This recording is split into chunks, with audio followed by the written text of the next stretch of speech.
take it that you are not happy that it is in deficit, but to hear it from the Liberals, they are still well within their fiscal guardrail by keeping it at 1.3% of GDP.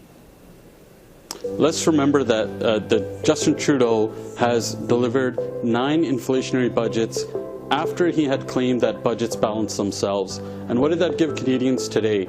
We see the most rapid interest rate hikes in Canadian history, putting Canadians most at risk in the G7 for a mortgage default crisis because of the inflationary spending that gave Canadians 40-year highs in inflation. He slammed Canadians with a carbon tax that he increased by 23% on April the 1st. And it's not people like Justin Trudeau that gets affected by these taxes.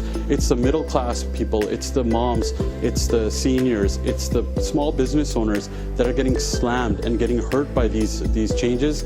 All it's doing is putting Canadians further and further into debt. In fact, now we have 2 million Canadians going to a food bank in a single month because of these taxes, and 1 million more projected to this year.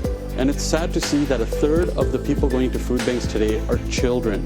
This is after 8 years of Justin Trudeau's non-stop deficit spending, supported by the NDP.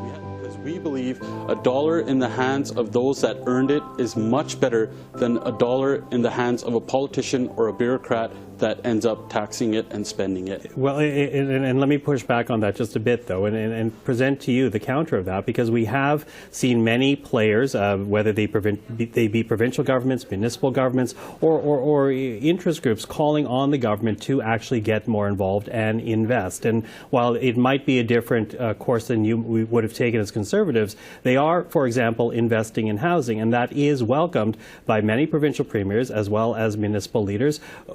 Would you cut back on that? Would you turn that direction around if it is, in fact, the spending that is meeting the demand from provincial and municipal leaders? Everything Justin Trudeau has touched in the last 8 years is broken. He committed $89 billion for housing. What happened to housing costs in the last 8 years? Rents doubled, mortgages doubled. It takes double the amount to save up for a down payment on a house. This is 8 years of his record. I was a former home builder before.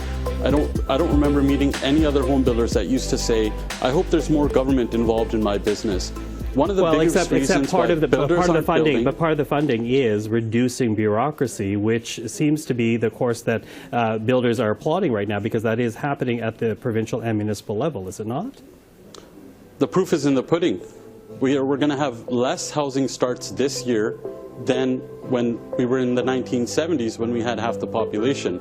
I have yet to see, and many have yet to see, the proof that Justin Trudeau committing $89 billion has done anything but doubled housing costs. And once again, the side effect of Justin Trudeau's spending is those high interest rates. The governor of the Bank of Canada had to go on the most aggressive interest rate hikes. Those interest rate hikes are keeping builders from building, buyers from buying, developers from developing. And at the end of the day, Canadians are suffering because there's a housing crisis. Sean Fraser, who is the housing minister, one of the most incompetent immigration ministers, ignored a warning by the Immigration Department 2 years ago that he completely ignored the warning that there was a housing crisis, and by going down the path of their immigration levels, it would make the housing crisis worse. He completely ignored that warning. And in fact, his predecessor is also blaming him for this issue when he said things are out of control. So we agree with him. And Canadians are suffering now because they cannot afford housing, they cannot afford to eat.